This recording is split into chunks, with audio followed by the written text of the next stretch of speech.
मौसमी सिंह हमारे साथ हमारे सहयोगी इस वक्त जुड़ चुके हैं। मौसमी, आखिरकार विपक्ष को अब अचानक से जगदीप धनखड़ पसंद आने लग गए हैं, ये बदलाव कैसे हो गया? वो ये कह रहे हैं कि जितना कुछ दिख रहा है वो ऐसा नहीं है, परिपाटी पहले से लिख ली गई थी। ये सारी आशंकाएं कांग्रेस पार्टी को किन किन आधार पर नजर आती है?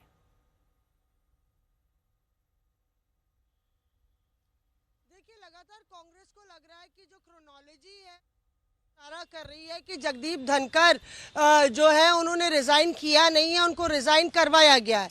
हालांकि आप देखिए कि बयानों में और औपचारिक रूप से कोई कुछ नहीं कह रहा है, लेकिन धीरे धीरे लगातार ये बात तूल पकड़ती जा रही है विपक्ष में कि जिस तरह से जगदीप धनखड़ पूरे दिन का कामकाज करते हैं और कहते हैं कि आगे की कार्रवाई चलती रहेगी, जो कंटिन्यूअस प्रोसेस है वो चलता रहेगा, और इस ओर इशारा शाम तक विपक्ष के नेताओं को नहीं करते कि वो इस्तीफे का मन बना रहे हैं या उनका स्वास्थ्य नहीं ठीक है, तो ऐसे में दाल में कुछ काला है।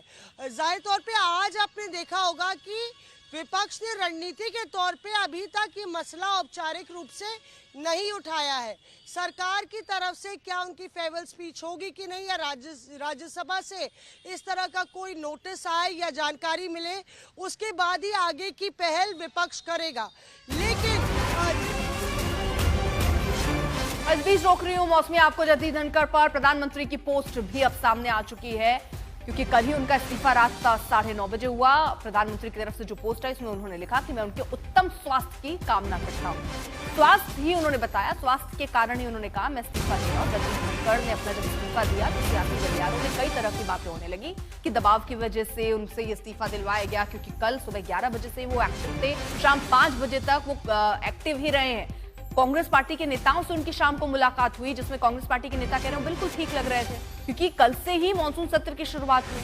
अगर इस्तीफा आप बीमारी की वजह से दे रहे थे तो पहले, यानी सत्र से पहले, एक दिन पहले आप दे देते, कोई इतना सवाल नहीं उठाता, क्योंकि 20 सत्र में इस्तीफा देने वाले पहले उपराष्ट्रपति बन गए जगदीप धनखड़। हालांकि प्रधानमंत्री की पोस्ट जिसमें अच्छे स्वास्थ्य की कामना कर रहे हैं, उनका रिएक्शन आया है, ट्वीट किया उन्होंने जगदीप धनखड़ के लिए। हिमांशु हमारे साथ हमारे सहयोगी इस वक्त जुड़ चुके हैं। हिमांशु, स्वास्थ्य कारण ही बताए थे जगदीप धनखड़ ने अपने इस्तीफे, प्रधानमंत्री उनके अच्छे स्वास्थ्य की कामना कर रहे हैं, खैर उनसे संपर्क मोदी ने जो है, देखिए बिल्कुल उन्होंने कहा कि जगदीप धनखड़ जो है उनको जितनी अपॉर्चुनिटी मिली देश की सेवा करने के लिए, अलग अलग उस पे संदर्भों पे उन्होंने काम किया, और उनकी देश की सेवा का जो अवसर मिला था उसके लिए उनको बधाई, उनके उत्तम स्वास्थ्य की कामना करता हूँ। तो प्रधानमंत्री नरेंद्र मोदी ने जो है वो साफ शब्दों में जो है जिस तरीके से इस्तीफा, स्वास्थ्य कारणों का, उनके स्वास्थ्य की कामना भी की है, और साथ में ये भी कहा कि उन्होंने उपराष्ट्रपति सहित कई भूमिकाओं में देश की सेवा का अवसर मिला है, उसके लिए भी वो उनका आभार जो है प्रकट किया। तो प्रधानमंत्री नरेंद्र मोदी ने भी ये साफ कर दिया है कि जिन कारणों से उन्होंने इस्तीफा दिया है वो कारण जो है स्वास्थ्य कारण है, इसलिए उनके स्वास्थ्य की कामना भी जो है वो प्रधानमंत्री नरेंद्र मोदी ने अपने ट्वीट के जरिए जो है वो की है। ठीक है हिमांशु, रहिए जरा साथ, फिलहाल अपडेट जल्दी से ये भी दे दें कि फिलहाल जो इस्तीफा था वो मंजूर कर लिया गया है 67A के तहत। दरअसल उन्होंने अनुच्छेद 67A जिसका जिक्र उन्होंने अपने इस्तीफे में किया, जिसका मतलब है कि तुरंत तत्काल प्रभाव से वो अपना इस्तीफा दे रहे हैं, और ये दरअसल हाथ से लिखे पत्र द्वारा उन्होंने अपना ये पूरा इस्तीफा लिखा और राष्ट्रपति को सौंप दिया। अब वो स्वीकार भी हो चुका है, और उन्होंने इसके साथ ही कि आज से ही ना वो आज राज्यसभा पहुंचे, उनकी जगह हरिवंश जी वो सभापति का कार्यभार संभालते हुए नजर आए। वहीं प्रधानमंत्री का एक पोस्ट भी सामने आया जिसमें उनके स्वास्थ्य के लिए कामना करते हुए प्रधानमंत्री नजर आए हैं। स्वास्थ्य कारणों से इस्तीफा बताया जा रहा है, लेकिन विपक्ष इसमें कई ऐसी चीजें ढूंढता हुआ नजर आ रहा है, क्योंकि अब बात विपक्ष की चल रही है। हिमांशु, हर चीज में देखिए सियासत तो आ ही जाती है, यहाँ क्या विपक्ष से ये और बड़ा मुद्दा बनाने की कोशिश करेगा क्या, कि क्या इसमें दबाव है? क्या वो ये कहना, इस तरीके का भी नरेशन ला सकता है इसमें कि जाट और जो किसान वर्ग हैं वो आहत हो सकते हैं अगर दबाव की वजह से इस्तीफा दिलाया गया है? आनंद फानन में इस्तीफा क्यों, ये एक बड़ा मुद्दा बन सकता है क्या? देखिए, विपक्ष इसको बड़ा मुद्दा बनाने की कोशिश भी कर रहा है कि क्यों उनको इस्तीफा देना पड़ा कल, क्योंकि वो राज्यसभा की कार्रवाई में जो है पूरे समय मौजूद रहे।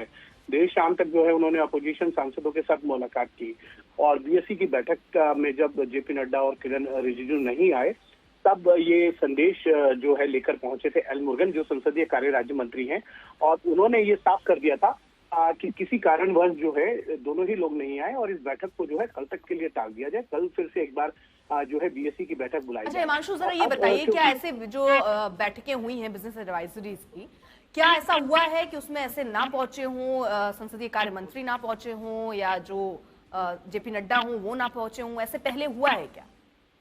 देखिए, इस तरीके की कई बार घटनाएं होती हैं। अगर कोई बीएससी की बैठक जो है वो अगर तय है और उसमें अगर इस तरीके की चीज हो जाती है कि सरकार का कोई महत्वपूर्ण बैठक हो या कोई एजेंडा ऐसा आ जाए, तब बीएससी के समय को जो है बदला जा सकता है। ऐसा बहुत बार हुआ है और इसी को लेकर एल मुरुगन जो संसदीय कार्य राज्य मंत्री हैं, जो राज्यसभा में संसदीय कार्य मंत्री के अधीन जो है पूरे मामले को देखते हैं, और इसीलिए उन्होंने ये कहा कि इस बैठक को जो है कल तक के लिए टाला जाए। और उसके बाद जगदीप धनखड़ ने इस पे स्वीकृति दी और सभी जो बीएससी के सदस्य हैं उनको ये भी कहा कि इस बैठक को कल बुलाया जाएगा, कल सुबह आपको समय बता दिया जाएगा। लेकिन कल देर रात जो है उनका इस्तीफा आता है। 9:25 पर जो है वो एक्स पर पोस्ट करते हैं और ये कहते हैं कि वो स्वास्थ्य कारणों से जो है अपने पद से इस्तीफा देते हैं। और इसीलिए विपक्ष ये लगातार सवाल कर रहा है कि कल देर शाम तक उनकी बात होती रही, फोन पे भी बात हुई, मुलाकात हुई। जयराम रमेश ने कहा ठीक है हिमांशु, जरा आपको रोक रही हूँ, कुछ तस्वीरें आ